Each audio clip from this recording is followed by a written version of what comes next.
የኛ ወገኖች፣ የኛ አባቶች፣ የኛ እናቶች፣ የኛ ወንድሞች፣ የኛ እህቶች ምንም በማያውቁት ምንም ወንጀል የለባቸው ምንም ኃጢአት የለባቸው የሰሩት ምንም ስህተት የለም።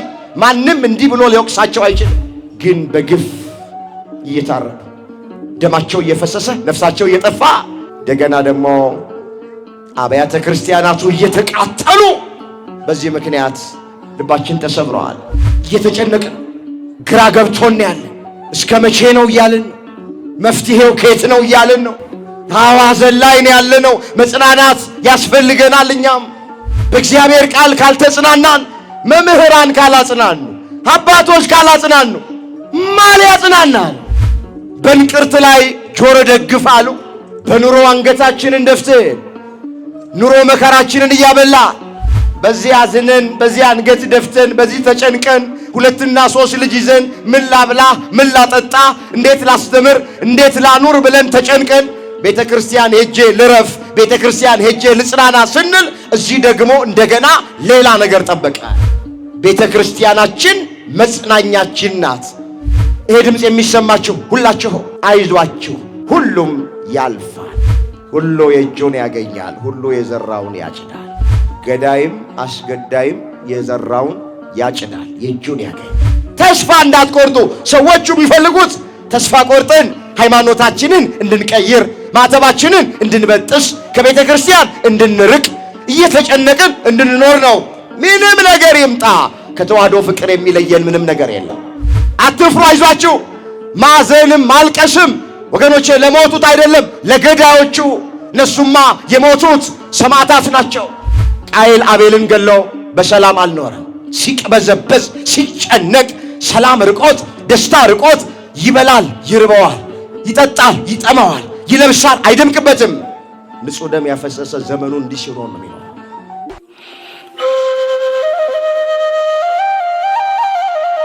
ለዛሬ እግዚአብሔር በሰጠን ጊዜና ሰዓት የምንማማርበት የትምህርታችን ርዕስ የሚሆነው ሕዝቤን አጽናኑ የሚል ይሆናል። ይህንን በርዕስነት ያነሳነውን ኃይለ ቃል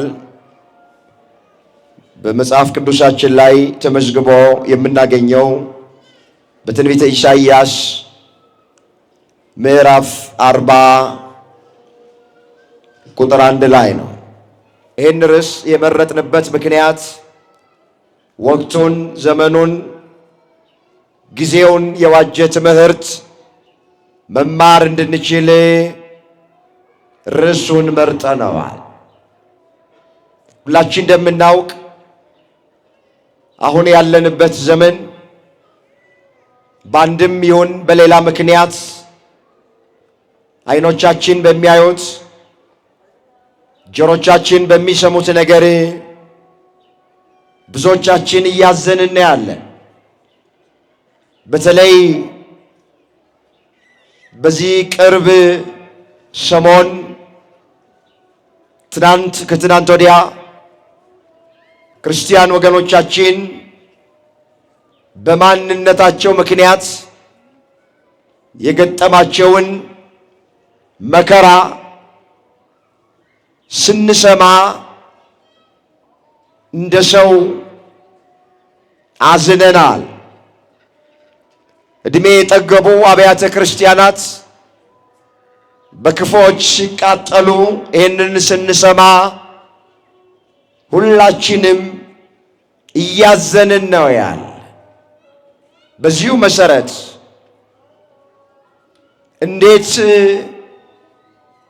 መጽናናት እንደምንችል ደግሞ ከኛ የሚጠበቀው ነገር ምን እንደሆነ ለማየት ይህን ርዕስ ከመጽሐፍ ቅዱስ ላይ መርጠነዋል። የአባቶቻችን አምላክ እግዚአብሔር የቃሉን ደጅ ለሁላችንም ከፍቶ እንዲያስተምረን የእሱ ቅዱስ ፍቃዱ ይሁንልን። በክርስትናቸው በሃይማኖታቸው ምክንያት ምንም ወንጀል ሳይሰሩ ምንም ኃጢአት ሳያደርጉ ምንም በደል ሳይገኝባቸው ለተገደሉት ለተሰዉት አምላካችን እግዚአብሔር የሰማዕታቱን ዋጋ ይክፈልልን፣ ለቤተሰቦቻቸው ደግሞ መጽናናትን ያድልልን። ያዘነውን ሁላችንንም እግዚአብሔር ከሐዘናችን ያጽናና። ሕዝቤን አጽናኑ። ርዕሳችን ይሄ። በዚህ ርዕስ ውስጥ አስቀድመን ይህ ቃል ለማንና እንዴት እንደተነገረ እናያለን። በሁለተኛ ደረጃ በዚህ ታሪክ መስታወትነት የኛን ሕይወት ያለንበትን ዘመኑን፣ ወቅቱን፣ ጊዜውን ከመጽሐፍ ቅዱስ አኳያ ተመልክተነው ከታሪኩ የምንማረው ነገር ምንድነው ብለን ትምህርታችንን እንቋጨዋለን። እግዚአብሔር አምላክ አሁንም የቃሉን ደጅ ከፍቶ ሁላችንን እንዲያስተምረን የእሱ ቅዱስ ፍቃዶ ይሁንልን። አጽናኑ ሕዝቤን አጽናኑ ይላል አምላካችሁ። ለኢየሩሳሌም ልብ ተናገሩ፣ የተቀጠረችበት ወራት እንደተፈጸመ ኃጢአቷም እንደተሰረየ ከእግዚአብሔርም እጅ ስለ ኃጢአቷ ሁሉ 2 እጥፍ እንደተቀበለች ወደ እርሷ ጮኹ ነው የሚል። ወገኖቼ በርዕስነት ያነሳነው ቃል አስቀድሞ የተነገረው ለእስራኤላውያን የተነገረ ቃል በዘመኑ የነበሩት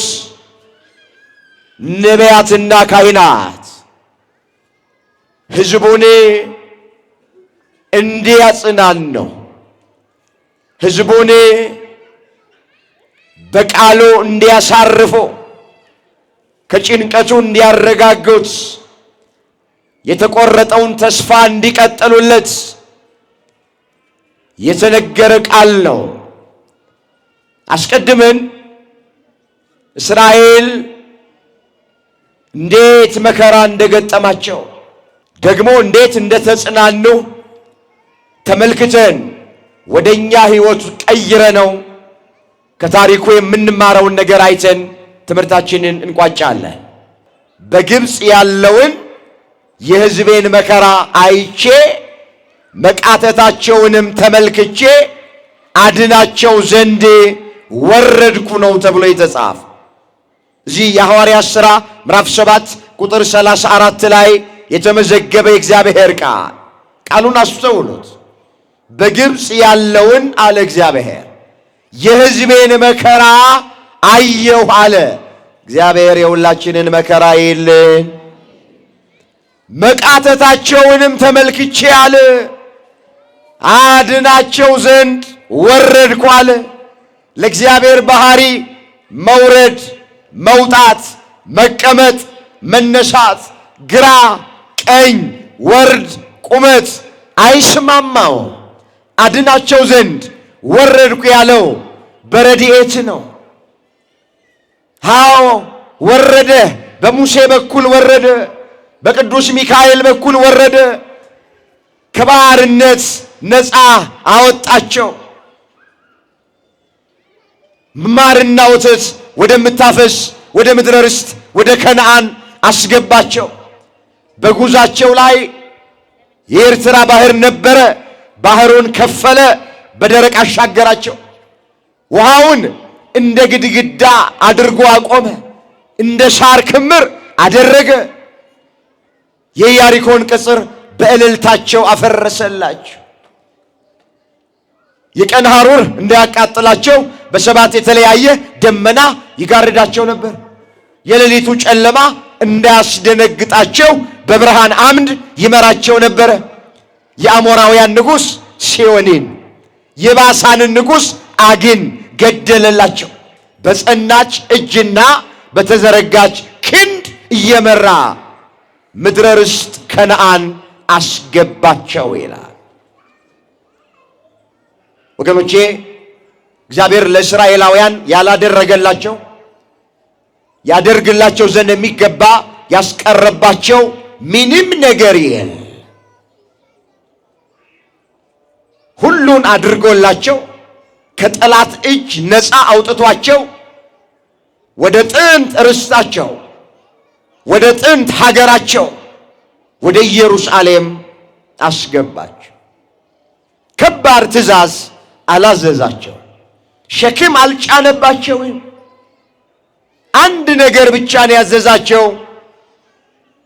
ከግብፅ የባርነት ቤት ወጥታችሁ ምድረ ርስት ከነዓን እስክትገቡ ድረስ ያደረግኩላችሁን ነገር እያሰባችሁ እኔን አምልኩኝ ብሏቸው ነበር።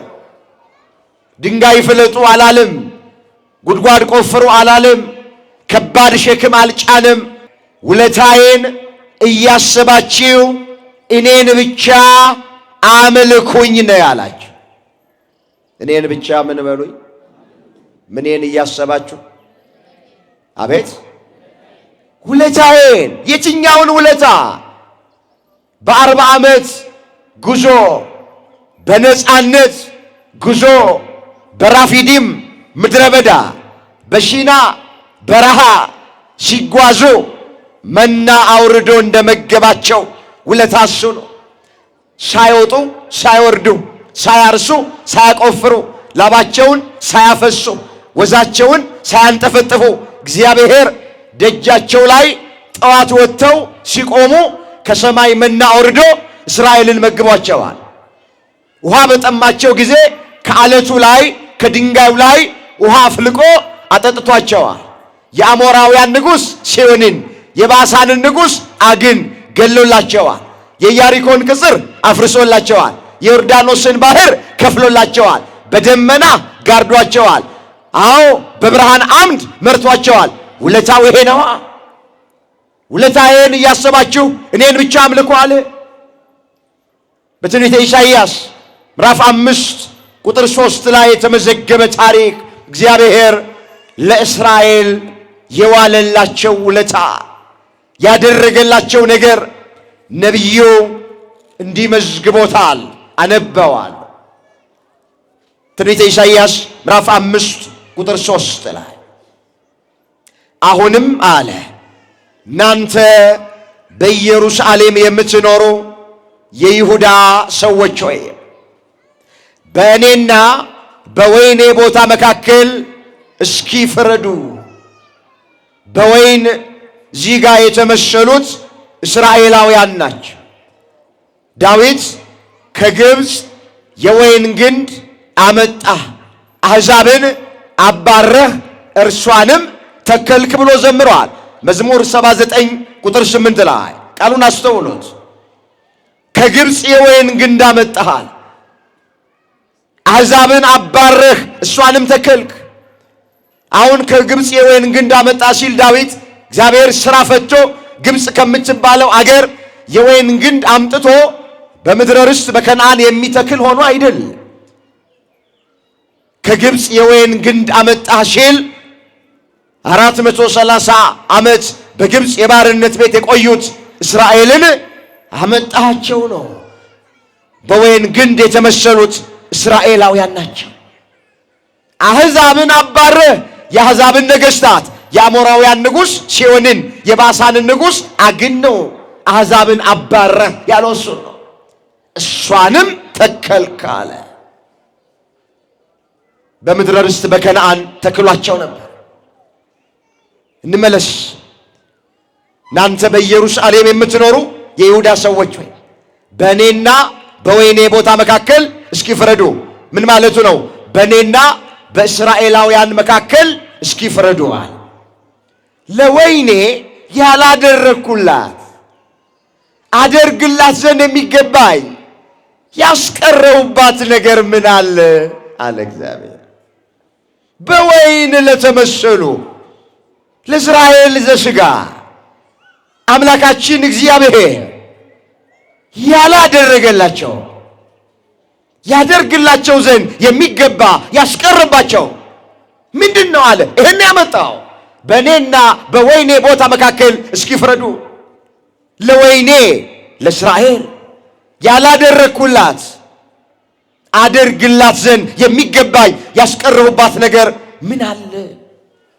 ምንም ያስቀረባቸው የለም። መና ነው፣ ከሰማይ አውርዶ መግቧቸዋል። ውሃ ነው፣ ከአለት ከጭንጫ አፍልቆ አጠጥቷቸዋል። ጠላት አስጥሞላቸዋል። በደመና ጋርዷቸዋል። በብርሃን አምድ መርቷቸዋል። ይህ ያሪኮን ቅጽር አፍርሶላቸዋል። ቅድም እንደተረክን የኤርትራ ባህርን የዮርዳኖስ ባህርን ከፍሎ ሕዝቡን በደረቅ አሻግሯል።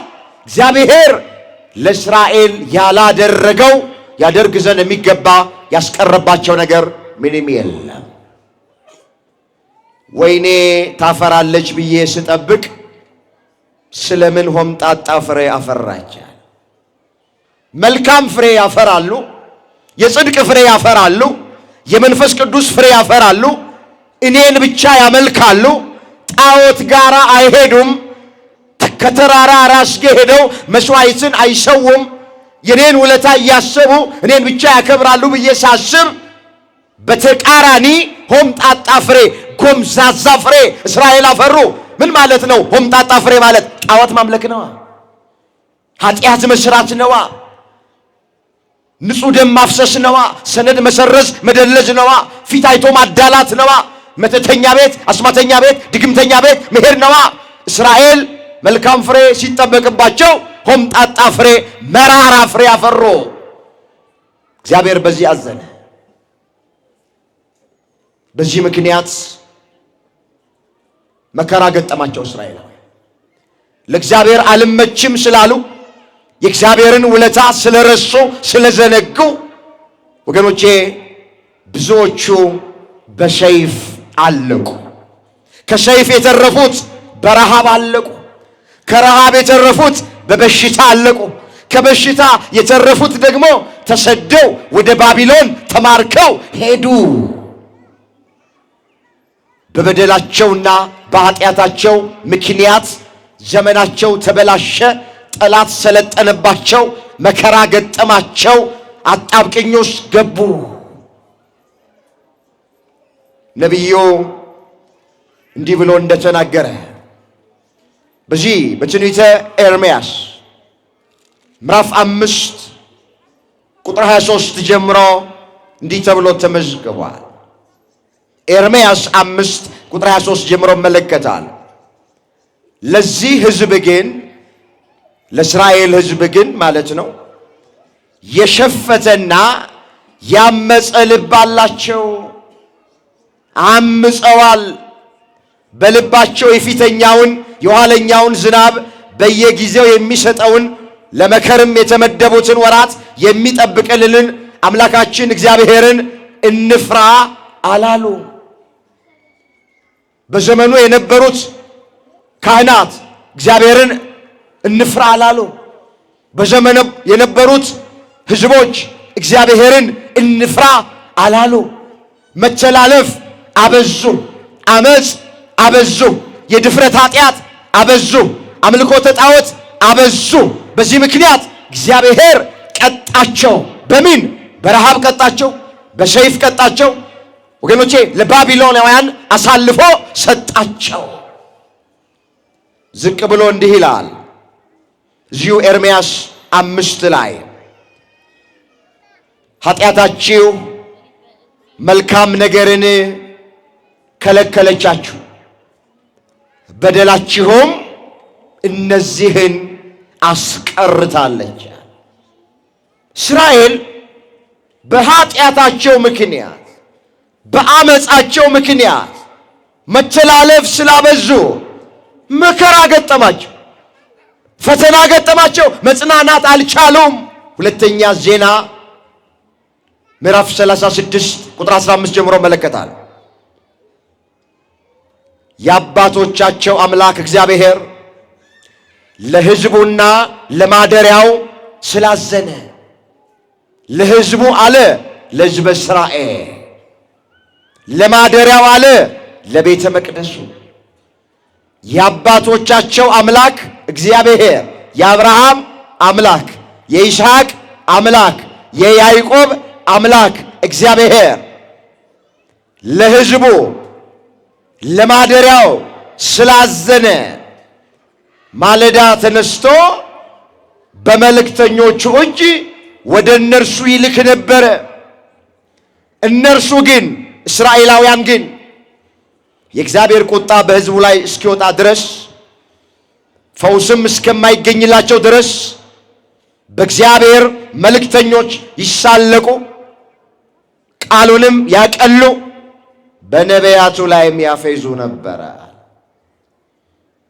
ተመልከቱ ኃጢአታቸው። የእግዚአብሔርን ቃል ያቀላሉ፣ በነቢያቱ ላይ ያፌዛሉ፣ በእግዚአብሔር መልእክተኞች ላይ ይሳለቃሉ። ልባቸውን አደነደኑ እንዳለት፣ ለእግዚአብሔር ጀርባቸውን ሰጡ። ፊታቸውን ለሥጋቸው ፈቃድ ሰጡ። ግንዱን አንተ አባቴ ነህ፣ ድንጋዩንም አንተ ወለድከን አሉ። ፊታቸውን ሳይሆን ጀርባቸውን ሰጡኝ። በመከራቸው ጊዜ ግን ተነስተ አድነን ይሉኛል አለ። ትንቢተ ኤርምያስ ምዕራፍ 2 ቁጥር 27 ላይ ተመዘገበ ቃል። አስተውሉት ቃሉን። ግንዱን አንተ አባቴ ነህ፣ ድንጋዩን አንተ ወለድከን ይላሉ። ፊታቸውን ሳይሆን ጀርባቸውን ሰጡኝ። በመከራቸው ጊዜ ግን ተነስተ አድነን ይሉኛል አለ። የእስራኤል ትልቁ ችግራቸው የመከራ ጊዜ፣ የችግር ጊዜ የእግዚአብሔር ሰዎች ናቸው። ሲራቡ እግዚአብሔርን ይፈልጉታል። ከጭንጫ ከአለት ውሃ አፍልቆ ሲያጠጣቸው ለእግዚአብሔር ጀርባቸውን ይሰጣል። በተራቡ ጊዜ እግዚአብሔርን ይፈልጉታል። መና ወርዶ ሲመግባቸው ለእግዚአብሔር ጀርባቸውን ይሰጡታል። ጠላት ዙሪያቸውን ከቦ ሲያስጨንቃቸው እግዚአብሔር እግዚአብሔር ብለው ይጠሩታል። በጠላቶቻቸው ላይ ደግሞ ኃይል እንዲቀዳጁ ሲያደርጋቸው ከጣዖት ስር ይገኛሉ። ከተራራ ስር ሄደው መስዋዕት ይሰዋሉ። እስራኤል ትልቁ ችግራቸው የመከራ ጊዜ ብቻ የእግዚአብሔር ሰዎች ናቸው። እንዲህ ካለ ክርስትና መድኃኔ ዓለም ሁላችንን የሚጠብቀ ሁልጊዜም ከማጋራ መሆን ያስፈልጋል። ከማጋራ ሲሞላልን፣ ከማጋ ሲጎድልብንስ፣ በደስታ ጊዜ ከማጋ፣ በሐዘን ጊዜስ፣ ጤንነት ባለን ጊዜ ከማጋ፣ በታመምን ጊዜስ፣ በከበርን ጊዜ ከማጋ፣ ስንዋረድስ፣ ሁልጊዜም ከማጋ መሆን ያስፈልጋል። ሁልጊዜም ከእግዚአብሔር ጋር እንድንሆን እግዚአብሔር ይርዳል። ብዙዎቻችን እንደዚህ አይደለም። አንዳንዶች ስራ ሲያጡ ከመድኃኔ ዓለም ደጅ አይጠፉም። ስራ እንዲሰጣቸው ይለምኑታል። ስራ ከተሰጣቸው በኋላ ቤተ ክርስቲያኑን ዞር ብለው አያዩት። ጤና ያጡ ሰዎች ከመድኃኔ ዓለም ደጅ አይጠፉም። ጤና ሲሰጣቸው ቤተ ክርስቲያኒቱን ዞር ብለው አያት። ታሞ የተነሳ እግዚአብሔርን ረሳ እንደሚሉ አባቶች። እንጀራ ያጡ ሰዎች እንጀራ እስኪሰጣቸው ድረስ ከቤተ ክርስቲያን አይጠፉም። እንጀራ ከተሰጣቸው በኋላ ስራ ከያዙ በኋላ ጉባኤ መካፈላቸውን ያቆማል። ቅዳሴ ማስቀደሳቸውን ያቆማል። ኪዳን ማድረሳቸውን ያቆማል። ቤተ ክርስቲያን መጥተው መሳለማቸውን ያቆማል። ጸሎታቸውን ያቆማል። የእግዚአብሔርን ቃል መስማታቸውን ያቆማሉ። ድንገት መንገድ ላይ አግኝታችሁ ምነው አንተ ጠፋ፣ ምነው አንቺ ጠፋሽ ብላችሁ ብትጠይቋቸው ቢዚ ነኝ፣ ቀዳዳው ብዙ ነው፣ መድኃኔ ዓለም ማያውቀው የለም ተረት ትተርታለች። በእውነቴን ነው ምላችሁ፣ ከእግዚአብሔር የሚለየን ነገር በሙሉ ለኛ ጣዖታችን ነው። ትዳር ከእግዚአብሔር የሚለይ ከሆነ እሱ ጣዖት ነው። ስራችን፣ ስልጣናችን፣ ገንዘባችን፣ ዕውቀታችን አለን የምንለው ነገር ከእግዚአብሔር የሚለየን ከሆነ እሱ ለኛ ጣዖት ነው። ጣዖት የሆነብንን ነገር እግዚአብሔር ከፊታችን ዞር ያርግልን። አሜን በሉ። ስለዚህ ክርስቲያን ሁልጊዜም እግዚአብሔርን ማምለክ አለበት። ሲሞላም ሲጎድልም፣ ሲያገኝም ሲያጣም፣ ሲከብርም ሲዋረድም፣ በከፍታም በዝቅታም፣ በሐዘንም በደስታም፣ በሙላትም በጉድለትም ሁልጊዜም ከእግዚአብሔር ጋር ቅዱስ ጳውሎስ ምንድነው ያለው? ይህን ስለ ጉድለት አልልም፣ የምኖርበት ኑሮ ይበቃኛል ማለትን ተምሬያለሁ። ማግኘትን አውቃለሁ፣ ማጣትን አውቃለሁ፣ መክበርን አውቃለሁ፣ መዋረድን አውቃለሁ፣ ሐዘንን አውቃለሁ፣ ደስታን አውቃለሁ። ኃይልን በሚሰጠኝ በክርስቶስ ሁሉን እችለዋለሁ አለ። ፊልጵስዩስ ምዕራፍ 4 ቁጥር 11 ላይ የተመዘገበ የእግዚአብሔር ቃል። እስኪ ኃይልን በሉ ሁላችሁ። በሚሰጠኝ በክርስቶስ ሁሉን እችለዋለሁ። ሁሉን ምን እላለሁ? በማ በእግዚአብሔር በክርስቶስ። እንመለስ። እስራኤል በመከራቸው ሰዓት እግዚአብሔርን ይጠሩታል። ከመከራ ውስጥ ሲወጡ ይረሱታል። በሐዘናቸው ጊዜ እግዚአብሔርን ይፈልጉታል። ሐዘናቸውን ለደስታ ሲቀይርላቸው ጣዖት ሲያመልኩ ይገኛል። ሲራቡ ይፈልጉታል፣ ሲያጠገባቸው ይረሱታል። ሲጠሙ ይፈልጉታል፣ ሲያረካቸው ይረሱታል። በዚህ ምክንያት ለ70 ዘመን በባቢሎናውያን በናቡከደነጾር ተቀጥቅጠዋል። እንዲህ አይነት መከራ ውስጥ እንዲህ አይነት ጭንቅ ውስጥ በነበሩ ጊዜ ነው እንግዲህ በርዕስነት ያነሳነውን ቃል ነቢዩ ኢሳይያስ ከእግዚአብሔር አግኝቶት የተናገረው ምን ብሎ? አጽናኑ፣ ሕዝቤን አጽናኑ ይላል የሰራዊት ጌታ እግዚአብሔር አለ። መልሼ ላነበው ፈልጋለሁ። እንመለስ ወደ ርዕሳችን ጋር። ይሄን ሁሉ የተረክነው እዚህ ጋር ለመድረስ ነው። ኢሳይያስ 40 ቁጥር 1 ላይ በሐዘን ውስጥ ላለ ሕዝብ፣ ልቡ ለተሰበረ ሕዝብ፣ አንገቱ ለደፋ ሕዝብ፣ በሞርኮ ላለ ሕዝብ፣ በስደት ላለ ሕዝብ፣ ወገኑን በሰይፍ ወገኑን በረሃብ ወገኑን በበሽታ ላለቀ ሕዝብ የተነገረ ቃል አጽናኑ፣ ሕዝቤን አጽናኑ ይላል እግዚአብሔር። ለኢየሩሳሌም ተናገሩ፣ ለሕዝቡ ተናገሩ ማለት ነው። በማደሪያው አዳሪውን በመኖሪያው ነዋሪውን የመናገር ልማድ አለ መጽሐፍ ቅዱስ። ለኢየሩሳሌም ንገሩ ማለት በኢየሩሳሌም ላሉት ሕዝብ ተናገር ማለት ነው።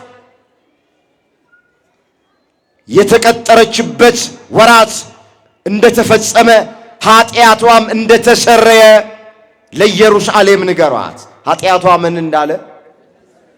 አዎ ጮታቸውን አደመጠ፣ እንባቸውን ተመለከተ፣ ኃጢአታቸውን ይቅር አለ። ኃጢአቷ እንደተሰረየላት ለኢየሩሳሌም ንገራት አለ።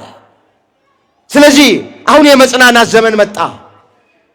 አሁን ቀና ብሎ የመሄድ ዘመን መጣ። አሁን ከባርነት ነፃነት፣ ከምርኮ መመለስ፣ ወደ ጥንት ርስታቸው ወደ ጥንት ሀገራቸው መመለስ መጣ። በዚህን ጊዜ አጽናኑት፣ ሕዝቤን አጽናኑ አለ እግዚአብሔር። በዘመኑ የነበሩት ካህናት፣ በዘመኑ የነበሩት ነቢያት እነ ኢሳይያስ፣ እነ ኤርምያስ፣ እነ ሕዝቅኤል፣ እነ ዳንኤል፣ ሌሎቹም አበይት ነቢያት፣ ደቂቅ ነቢያት ከእግዚአብሔር አግኝተውት በዘመኑ የነበሩትን ሕዝብ አጽናኑት። እንደነዚህ ያሉ አባቶቻችንን እግዚአብሔር ቁጥራቸውን ያብዛለን። አሜን በሉ። አይዟችሁ የሚሉ የሚያጽናኑ እንደ ኢሳይያስ ያለው እንደ ኤርምያስ ያለው ሕዝቡ መከራ ሲገጥም፣ ሕዝቡ ሲጨነቅ፣ ሕዝቡ ዙሪያው ገደል ሲሆንበት፣ አጣብቀኙ ሲገባ ወገኖቼ አይዟችሁ የሚሉ ተጽናኑ የሚሉ በቃሉ የሚያሳርፉ አባቶቻችንንና አገልጋዮቻችንን እግዚአብሔር ቁጥራቸውን ያብዛል። በቃ እስራኤል እንዳዘኑ አልቀሩም፣ ተጽናኑ። መከራ ውስጥ መከራ እንደገጠማቸው አልቀሩም፣ እግዚአብሔር ከመከራ ወጣቸው። እንዳለቀሱ አልቀሩም፣ እንባቸውን አበሰላቸው። እንደተሰደዱ አልቀሩም፣ ከስደት ተመለሱ። ወደኛ እንመለሱ። ይህ ቃል ለጊዜው ለእስራኤል ዘሥጋ ይነገር እንጂ በርስነት ያነሳ ነው ቃል ለፍጻሜው ስለ ሁላችን የሚነገር ቃል። ዛሬም እግዚአብሔር እንዲህ ይላል። በዚህ ዘመን ያለን አገልጋዮችን፣ የሃይማኖት አባቶችን እንደዚህ ይላል፣ አጽናኑ፣ ሕዝቤን አጽናኑ ይላል። እግዚአብሔር በማናችንም መጨነቅ ደስተኛ አይደለም። በደንብ አድርጋችሁ ስሙ። በማናችንም ማዘን እግዚአብሔር ደስተኛ አይደለም። በማናችንም ማጣት እግዚአብሔር ደስተኛ አይደለም። በማናችንም ስቃይ፣ ህመም፣ እንቅልፍ አጥተን ቁጭ ብለን ማደር እግዚአብሔር ደስተኛ አይደለም። መጽናናታችንን ነው የሚፈልገው እግዚአብሔር።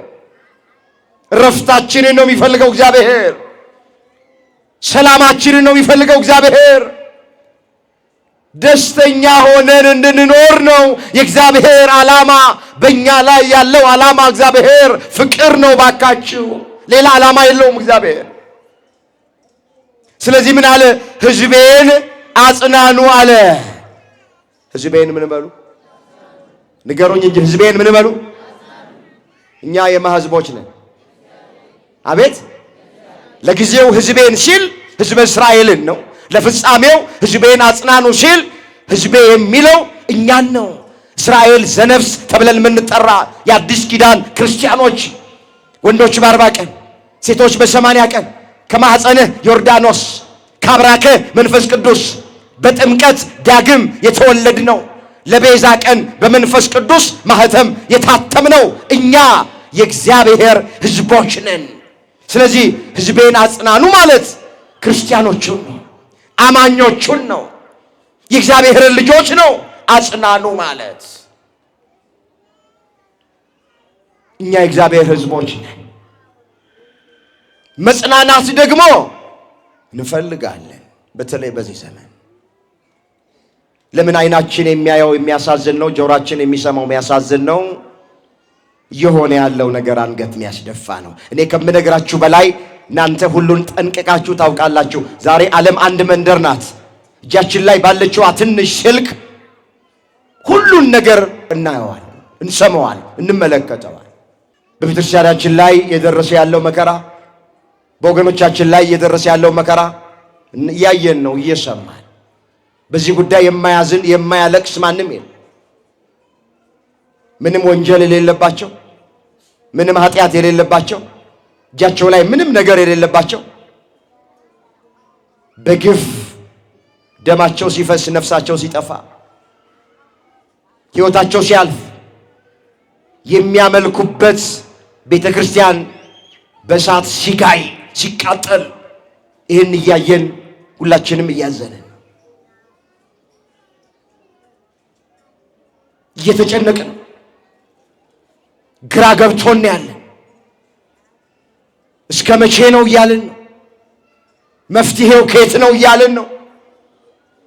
ሐዘን ላይ ነው ያለነው። መጽናናት ያስፈልገናል። እኛም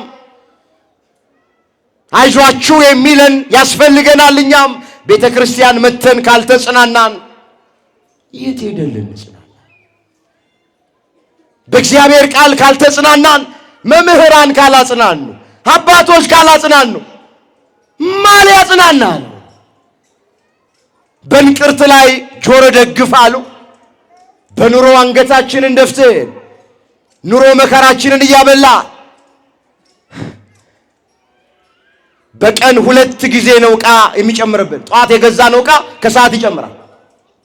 ድሮ በ2 ወርም በ3 ወርም ብርቅ ነው የሆነ ነገር ለመጨመር ምን ገዛው ነገር። ዛሬ በቀን 2 ጊዜ ነው ዕቃ እየጨመረ ያለ። አስተውላችሁ ከሆነ ጠዋት የገዛችሁት ዕቃ ከሰዓት ልትገዙ ከሄዳችሁ አንዳንድ ስግብግብ ነጋዴዎች ከሰዓት ይጨምሩባችኋል። በዚህ አዝነን፣ በዚህ አንገት ደፍተን፣ በዚህ ተጨንቀን 2 እና 3 ልጅ ይዘን ምን ላብላ፣ ምን ላጠጣ፣ እንዴት ላስተምር፣ እንዴት ላኑር ብለን ተጨንቀን ቤተ ክርስቲያን ሄጄ ልረፍ፣ ቤተ ክርስቲያን ሄጄ ልጽናና ስንል እዚህ ደግሞ እንደገና ሌላ ነገር ጠበቀ። የኛ ወገኖች የኛ አባቶች፣ የኛ እናቶች፣ የኛ ወንድሞች፣ የኛ እህቶች ምንም በማያውቁት ምንም ወንጀል የለባቸው ምንም ኃጢአት የለባቸው የሰሩት ምንም ስህተት የለም። ማንም እንዲህ ብሎ ሊወቅሳቸው አይችልም። ግን በግፍ እየታረዱ ደማቸው እየፈሰሰ ነፍሳቸው እየጠፋ እንደገና ደግሞ አብያተ ክርስቲያናቱ እየተቃጠሉ በዚህ ምክንያት ልባችን ተሰብሯል፣ አዝነናል። ስለዚህ እኛም መጽናናት እንፈልጋለን፣ የሚያጽናናንም እንፈልጋለን። አምላካችን እግዚአብሔር የመጽናናት አምላክ ነውና ሁላችንን በቸርነቱ ያጽናናል። ወገኖቼ የሚያጽናናው እግዚአብሔር ነው። መጽናናት ያለው በመጀመሪያ በቤቱ ነው፣ በእግዚአብሔር ቤት ውስጥ። በማን ቤት? ምን አለ? ንገሩኝ፣ ምን አለ? በማን ቤት?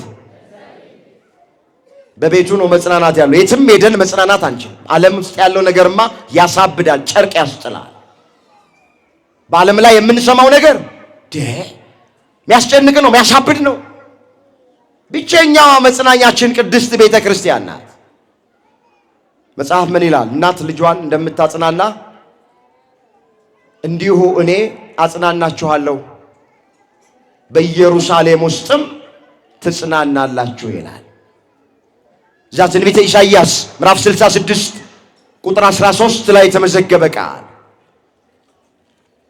አስተውሉት እስኪ። ይሄንን ኃይለ ቃል ላነበው ፈልጋለሁ። ኢሳይያስ 66 ቁጥር 13 እናት ልጇን እንደምታጽናና እንዲሁ አጽናናችኋለሁ፣ በኢየሩሳሌም ውስጥ ትጽናናላችሁ። ወገኖቼ እናት የወለደችውን ልጅ እንደምታጽናና፣ አዎ እናት የወለደችውን ልጅ ማጽናናት ታውቅበታለች። እናት የወለደችውን ልጅ ማጽናናት ትችልበታለች። ራሱን በእናት መሰለ እግዚአብሔር። እሱ ከእናት በላይ እናት ነው፣ እንደውም ከአባት በላይ አባት ነው። እናት ልጇን እንደምታጽናና እንዲሁ እኔ አጽናናችኋለሁ። የት? በኢየሩሳሌም ውስጥ። ኢየሩሳሌም ማናት? ኢየሩሳሌም ማለት ሀገረ ሰላም ማለት ነው። የሰላም ሀገር ማለት አማናይቷ ኢየሩሳሌም የሰላም መገኛ፣ የሰላም ሀገር፣ የሰላም ከተማ የምትባል ቅድስት ቤተ ክርስቲያን ናት። በኢየሩሳሌም ውስጥ አጽናናችኋለሁ ማለት በቤተ ክርስቲያን ውስጥ አጽናናችኋለሁ ማለት ነው። ቤተ ክርስቲያናችን መጽናኛችን ናት። በዓለም ከፍቶን ብቸኝነት ተሰምቶን ባልንጀሮቻችን ፊት ነስተውን ነገሮች አልሳካ ብለውን ወገኖቼ ልባችን አዝኖብን ዙሪያው ገደል ሆኖብን ቀኑ ጨልሞብን ብቸኝነት ተሰምቶን ገና ወደ ቅጽሩ ወደ ቤቱ ስንገባ የሆነ ሸክም ከትከሻችን ላይ ይወድቃል። አይደለም ወንጌል ተሰብኮ አይደለም አባቶች መምህራን እዚህ ጋር ቆመው ይቅርና የቃል ኪዳን ስፍራ ስለሆነ ገና ወደ ቅጽሩ ስንገባ ወደ አደባባዩ ስንገባ ወደ እግዚአብሔር ቤት ስንገባ የሆነ ማናውቀው ሸክም ከትከሻችን ላይ ይወድቃል። እግዚአብሔር ቤቱን የቃል ኪዳኑን ስፍራ የቅድስናውን ስፍራ ለመጽናኛ ስለሰጠን ከፍ አድርጋችሁ አመስግኖት። ክብር ምስጋና ለአምላካችን ለእግዚአብሔር ይሁን። በመጀመሪያ የምንጽናናው በቤተ ክርስቲያን ውስጥ ነው። መጽናናት ያለው በእግዚአብሔር ቤት ውስጥ ነው። በማን ቤት ውስጥ? ሰላም ያለው፣ ደስታ ያለው፣ ረፍት ያለው፣ መጽናናት ያለው፣ እንባ የሚታበሰው፣ እንቆቅልሽ የሚፈታው፣ ታሪክ የሚቀየረው በቤቱ ነው። ዳዊት ምን አለ? ወደ እግዚአብሔር ቤት እንሂድ ባሉኝ ጊዜ ደስ አለኛል። መዝሙር 121 ቁጥር 1 ላይ የተመዘገበ ቃል። ቃሉን ለመስማት ወደ እግዚአብሔር ቤት እንሂድ ባሉኝ ጊዜ ደስ አለኝ። ቅዳሴ ለማስቀደስ ወደ እግዚአብሔር ቤት እንሂድ ባሉኝ ጊዜ ደስ አለኝ። ኪዳን ለማድረስ ሰዓታት ማህሌት ለመቆም ወገኖቼ ጸሎት ለመጸለይ ወደ እግዚአብሔር ቤት እንሂድ ባሉኝ ጊዜ ደስ አለኝ። ደስታ ያለው እግዚአብሔር ቤት፣ መጽናናት ያለው እግዚአብሔር ቤት፣ ሰላም ያለው እግዚአብሔር ቤት ነው። ነቢዩ ሐጌ እንደዚህ አለ፣ ከፊተኛው ቤት ይልቅ የዚህ ሁለተኛው ቤት ክብር ይበልጣል፣ በዚህ ስፍራ ሰላሜን እሰጣችኋለሁ አለ። ትንቢተ ሐጌ ምዕራፍ 2 ቁጥር 9 ላይ ቃሉን ባካችሁ አስተውሉት። ከፊተኛው ቤት ይልቅ የዚህ ሁለተኛው ቤት ክብር ይበልጣል፣ በዚህ ስፍራ ሰላሜን እሰጣችኋለሁ። ምንን እሰጣችኋለሁ? ሰላም ያለው ማን ቤት ውስጥ ነው? ኦርቶዶክሳውያን አሁን ያላችሁን ሰላም ባካችሁ አስተውሉት። ይህንን ሰላም የትም ብንሄድ አናገኘው። ሰላም ያለው እግዚአብሔር ቤት ውስጥ ነው። መጽናናት ያለው እግዚአብሔር ቤት ውስጥ ነው። እረፍት ያለው እግዚአብሔር ቤት ውስጥ ነው። ደስታ ያለው እግዚአብሔር ቤት ውስጥ ነው። እርካታ ያለው እግዚአብሔር ቤት ውስጥ ነው። ስለዚህ መጀመሪያ የት እንጽናና? በኢየሩሳሌም ውስጥ ነው መጽናናት ያለው። ኢየሩሳሌም የሰላም ሀገር ማለት ነው። የሰላም ሀገር የምትባለው ደግሞ ቤተ ክርስቲያን ናት። እግዚአብሔር ከቤቱ አያውጣን። ሁለተኛ እንዴት እንጽናና ወይም በምን እንጽናና ስንል መጽናናት ያለው ከእግዚአብሔር ቃል ነው። ከማን ቃል? አዎ አጽናኑ፣ ሕዝቤን አጽናኑ ሲል እግዚአብሔር በነቢዩ በኢሳይያስ በኩል አድሮ በዘመኑ የነበሩት ካህናት፣ በዘመኑ የነበሩት ነቢያት የእስራኤልን ሕዝብ ያጽናኑ የነበሩት በእግዚአብሔር ቃል ነው። ሁለተኛ መጽናናት ያለው በቃል ውስጥ ነው። በእግዚአብሔር ቃል ነው መጽናናት እንጂ። ምን አለ ዳዊት? ቃልህ ለጉሮሮዬ ጣፋጭ ነው አለ፣ ከማርና ከወለላ ይልቅ ጣፈጠኝ አለ። መዝሙር 118 ቁጥር 103 ላይ የተመዘገበ ቃልህ ለጉሮሮዬ ጣፋጭ ነው። መቼ? መከራ ገጥሞን፣ ፈተና ገጥሞን፣ ሐዘን ውስጥ ሆነን፣ ብቸኝነት ተሰምቶን ቃሉን ስንሰማ ያን ጊዜ እግዚአብሔር ቃል ለጉሮራችን ጣፋጭ ይሆናል። ከማርና ከወለላ ይልቅ ጣፈጠኛል። አዎ ምሳሌ ቢያጣ በማር መሰለው ቃሉን እንጂ የእግዚአብሔር ቃል ከማርም በላይ ነው፣ ከስኳርም በላይ ነው። ቋንቋ አይገልጠውም የእግዚአብሔርን ቃል። ስለዚህ መጽናናት ያለው በእግዚአብሔር ቃል ውስጥ ነው። አሁን ያላችሁን መጽናናት አስቡት። ቃሉን ስንሰማ፣ ወንጌል ስንሰማ ያለን መጽናናት፣ ያለን እረፍት፣ ያለን እርካታ። ችግሩ እኮ ከዚህ ስንወጣ ነው። ጭንቀቱም ይመጣው፣ ተስፋ መቁረጡም ይመጣው፣ ብቸኝነቱም ይመጣው። ወገኖቼ ከቤቱ ስንወጣ፣ ከቃሉ ስንርቅ ነው። ከቃሉ አጠገብ ከሆንን ሰላም አለ።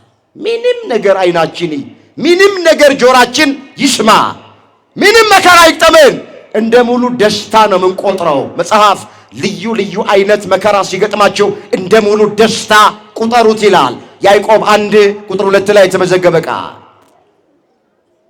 ስለዚህ መጽናናት ሁለተኛ ያለው ከቃሉ ነው።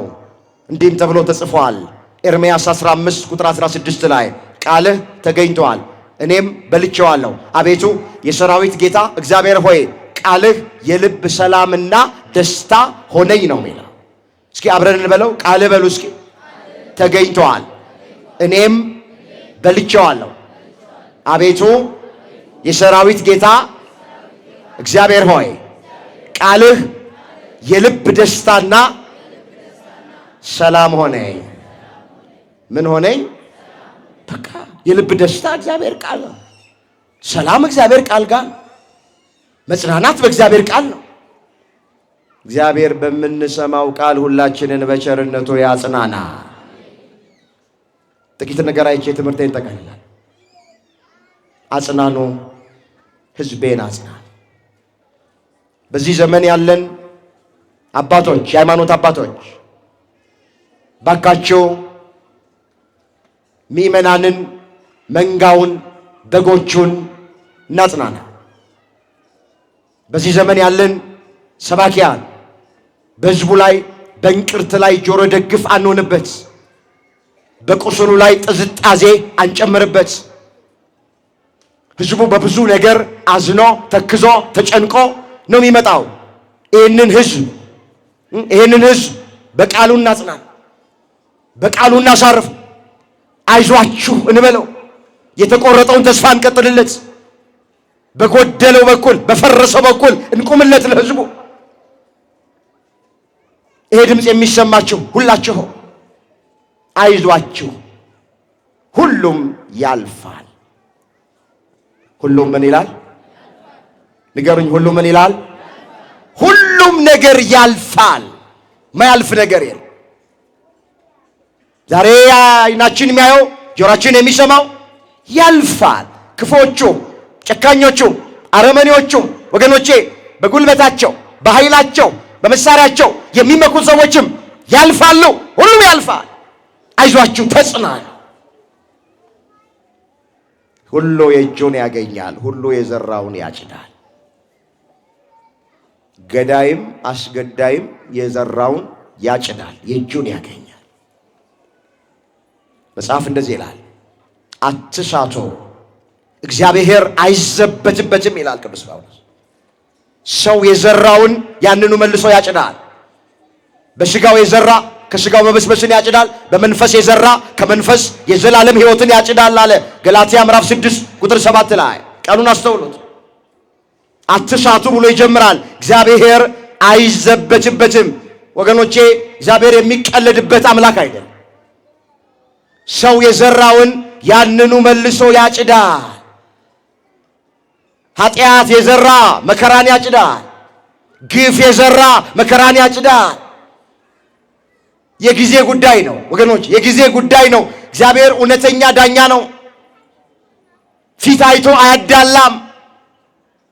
ለእያንዳንዱ እንደ ሥራው መጠን ይከፍለዋል። ስለዚህ በምትሰሙት በምታዩት እየሆነ ባለው ነገር ተስፋ እንዳትቆርጡ።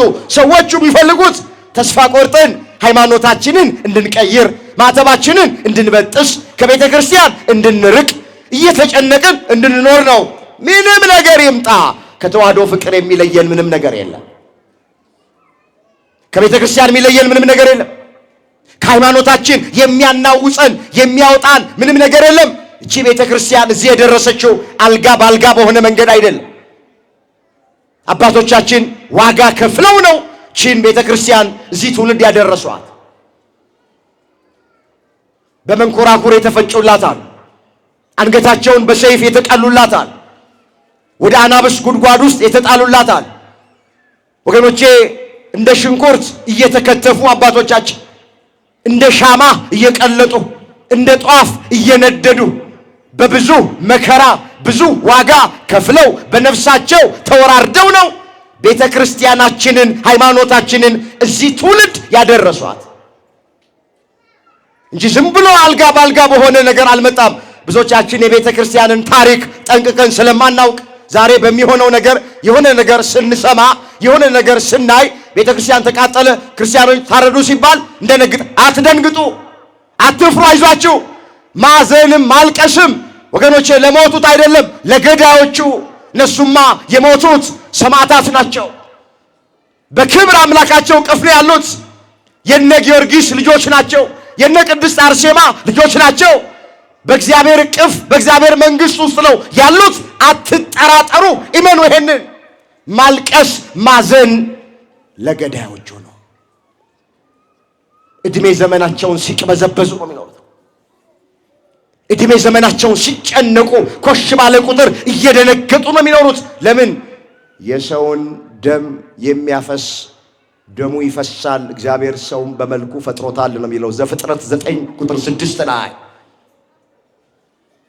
ወገኖቼ ቃየል ወንድሙ አቤልን ከገደለው በኋላ እድሜ ዘመኑን ሲቅበዘበዝ ሲደነግጥ ሲፈራ ሲጨነቅ ነው የኖረው ነው የሚለው መጽሐፍ። እግዚአብሔር ምልክት አደረገበት ቃየል ላይ ማንም እንዳይገል።